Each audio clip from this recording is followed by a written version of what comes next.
Hello everyone, আসসালামু আলাইকুম। লটি স্কুলের পক্ষ থেকে আপনাদের সবাইকে জানাচ্ছি স্বাগতম। I am Joya Akter, practitioner lawyer from Dhaka জজ কোর্ট, ওনার অফ দ্য লটি স্কুল। আমাদের আজকে সেশন হচ্ছে নারী ও শিশু নির্যাতন দমন আইন 2003। এর আগে আমরা নারী ও শিশু নির্যাতন দমন আইনের উপর একটা লেকচার কমপ্লিট করেছিলাম। আজকে আমাদের সেকেন্ড লেকচার। যদি কেউ লেকচার মিস করে থাকেন তাহলে ভিডিও ডিসক্রিপশন বক্সে ভিডিও লিঙ্কটি দেওয়া আছে, সেখানে ঘুরে আসতে পারে। সো শুরু করা যায়।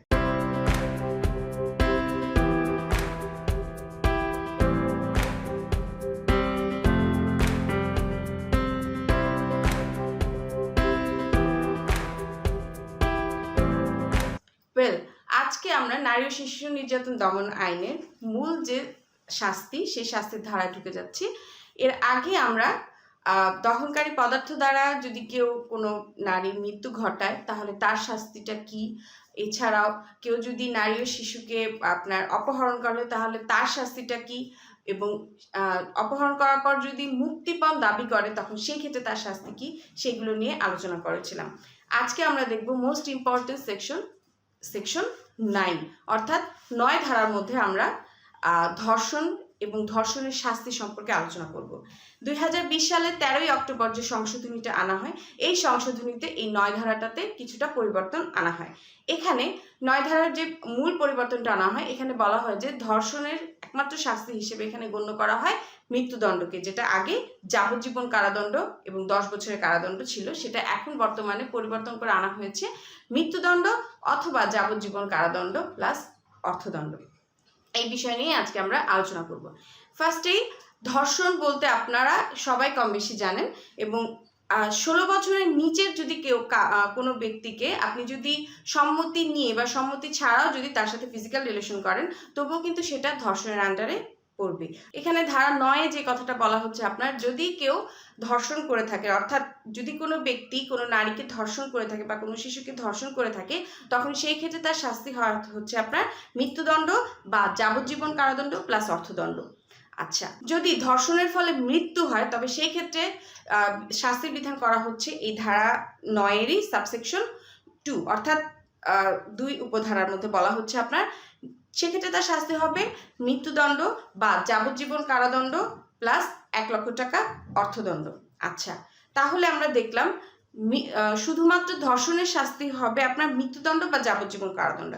আর যদি কেউ ধর্ষণের ফলে কারো মৃত্যু ঘটে বা মৃত্যু ঘটানোর চেষ্টা করে থাকে, তখন সেই ক্ষেত্রে তার শাস্তি কিন্তু যদি ধর্ষণের ফলে কারো মৃত্যু ঘটে তখন সেই ক্ষেত্রে তার শাস্তি হচ্ছে আপনার মৃত্যুদণ্ড বা যাবজ্জীবন কারাদণ্ড প্লাস 1 লক্ষ টাকা অর্থদণ্ড। আচ্ছা, আর গ্যাং রেপের কথা বলা হচ্ছে আপনার ধারা 9-এর সাবসেকশন 3, অর্থাৎ ধারা 9-এর 3-এ এখানে গ্যাং রেপের কথা বলা হচ্ছে, অর্থাৎ যদি কেউ দলবদ্ধভাবে কোনো নারীকে ধর্ষণ করে তখন সেই ক্ষেত্রে তার শাস্তির বিধান একই। এখানেও বলা হচ্ছে আপনার সেই ক্ষেত্রে তার শাস্তি হবে মৃত্যুদণ্ড, যাবজ্জীবন কারাদণ্ড প্লাস 1 লক্ষ টাকা অর্থদণ্ড। আচ্ছা, এরপর আপনার বলা হচ্ছে ধারা 9-এর 4-এ, এখানে কি বলা হচ্ছে? এখানে বলা হচ্ছে আপনার যদি ধর্ষণের দ্বারা কেউ কারো মৃত্যু ঘটানোর চেষ্টা করে, অর্থাৎ ধর্ষণের মাধ্যমে যদি আপনি কারো মৃত্যু ঘটানোর চেষ্টা করে থাকেন, তখন সেই ক্ষেত্রে শাস্তির বিধান এই ধারা 9-এর 4-এ উল্লেখ করা হয়েছে, হবে মৃত্যুদণ্ড বা যাবজ্জীবন কারাদণ্ড। আচ্ছা, আর যদি কেউ ধর্ষণের চেষ্টা করে থাকে তখন সেই ক্ষেত্রে তার শাস্তি বলা হচ্ছে আপনার সর্বোচ্চ 10 বছরের কারাদণ্ড, সর্বনিম্ন 5 বছরের কারাদণ্ড প্লাস অর্থদণ্ড। আচ্ছা, আর পুলিশ হেফাজতে থাকাকালীন অবস্থায় যদি কেউ ধর্ষণ করে থাকে তখন সেই ক্ষেত্রে তার শাস্তি হবে আপনার সর্বোচ্চ 10 বছরের কারাদণ্ড, সর্বনিম্ন 5 বছরের কারাদণ্ড এবং 10,000 টাকা অর্থদণ্ড। সো সেকশন 9টাকে যদি আমরা আবার একটু রিভিউ করি, তাহলে এখানে বলা হচ্ছে আপনার শুধুমাত্র যদি কেউ ধর্ষণ করে থাকে তখন সেই ক্ষেত্রে ধর্ষণের শাস্তি হবে আপনার মৃত্যুদণ্ড বা যাবজ্জীবন কারাদণ্ড প্লাস অর্থদণ্ড। আর যদি কেউ এই ধর্ষণের মাধ্যমে মৃত্যু ঘটায়, অর্থাৎ ধর্ষণের ফলে যদি মৃত্যু হয়ে যায়, তখন সেই ক্ষেত্রে শাস্তির কথা বলা হচ্ছে আপনার মৃত্যুদণ্ড বা যাবজ্জীবন কারাদণ্ড প্লাস 1 লক্ষ টাকা অর্থদণ্ড। আর কেউ যদি গ্যাং রেপ করে, অর্থাৎ দলবদ্ধভাবে যদি কেউ কোনো নারীকে বা শিশুকে যদি ধর্ষণ করে থাকে তখন সেই মৃত্যুদণ্ড, যাবজ্জীবন কারাদণ্ড প্লাস 1 লক্ষ টাকা অর্থদণ্ড। আর কেউ এই ধর্ষণের ফলে মৃত্যু ঘটানোর চেষ্টা করে থাকে, অর্থাৎ মৃত্যু হয়নি বাট মৃত্যু ঘটানোর চেষ্টা করেছে, তখন সেই ক্ষেত্রে তার শাস্তির কথা বলা হচ্ছে মৃত্যুদণ্ড বা যাবজ্জীবন কারাদণ্ড।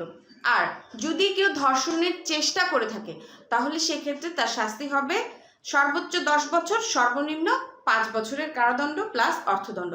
আর যদি পুলিশ হেফাজতে থাকাকালীন অবস্থায় কেউ ধর্ষণ করে থাকে, অর্থাৎ ধর্ষণের শিকার হয়ে থাকে কেউ ভিকটিম, তখন সেই ক্ষেত্রে ধর্ষক যে তার শাস্তিটা কি নির্ধারণ করা হয়েছে, সর্বোচ্চ 10 বছর, সর্বনিম্ন 5 বছর প্লাস 10,000 টাকা অর্থদণ্ড। আচ্ছা, তো এই ছিল সেকশন 9। সেকশন 9-এ ধর্ষণ সম্পর্কে আলোচনা করা হয়েছে এবং ধর্ষণের যে শাস্তিটা এখানে বলা হয়েছে খুবই ইম্পর্টেন্ট একটা সেকশন। তারা 9-এর ক-তে বলা হচ্ছে যদি কোনো ব্যক্তি কোনো নারীকে আত্মহত্যায় প্ররোচনা দেয়, অর্থাৎ আত্মহত্যা করার জন্য যদি কেউ প্ররোচনা দেয় বা তাকে যদি উৎসাহ দেয় বা উৎসাহিত করে, তখন সেই ক্ষেত্রে তার শাস্তির বিধানটা কি? সেই ক্ষেত্রে তার শাস্তির বিধানের কথা বলা হচ্ছে ধারা 9-এর ক-তে। এখানে তার শাস্তির কথা বলা হচ্ছে সর্বোচ্চ 10 বছরের কারাদণ্ড, সর্বনিম্ন 5 বছরের কারাদণ্ড প্লাস অর্থদণ্ড। আচ্ছা, আর যদি কেউ যৌন নিপীড়ন করে থাকে, অর্থাৎ কোনো নারীকে যদি কেউ যৌন নিপীড়ন করে থাকে, কোনো নারী যদি যৌন নিপীড়নের শিকার হয়ে থাকে, তখন সেই ক্ষেত্রে তার শাস্তির বিধানের কথা বলা হচ্ছে ধারা 10-এ। এখানে বলা হচ্ছে সেই ক্ষেত্রেও তার শাস্তি সর্বোচ্চ 10 বছর, সর্বনিম্ন 3 বছরের কারাদণ্ড প্লাস অর্থদণ্ড।